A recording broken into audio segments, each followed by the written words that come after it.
Magandang hapon mga kakusina. Lulutuin natin ngayon ay minudo. Ito yung pork minudo, nakamarinate na yan, 3 hours. Liver.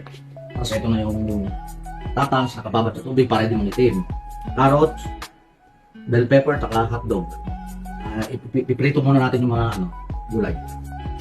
Muna natin ito yung tatas. Kaya natin inihalo yung carrots. Natin yung hotdog.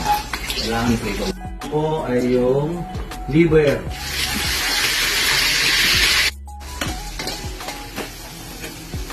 Susunod na natin marinated pork.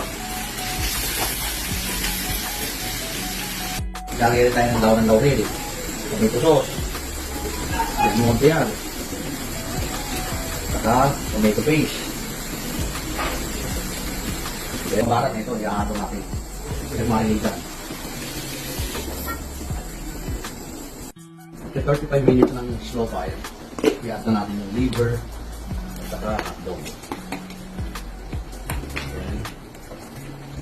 Then, like gulay, yan na rin.